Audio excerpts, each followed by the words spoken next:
Hello everyone, today I want to share a problem I had with one of my IT systems in the past. A few months ago, my laptop suddenly stopped working while I was doing homework. I felt very worried and stressed because I had an important assignment to finish. The problem happened at home in the evening and I didn't know what caused it. First, I tried to restart the laptop, but it didn't help. Then I checked the charger and the battery, but everything looked normal.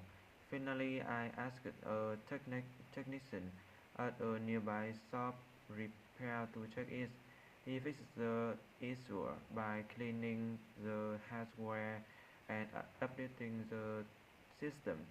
I felt relieved and happy afterward. Thank you for listening.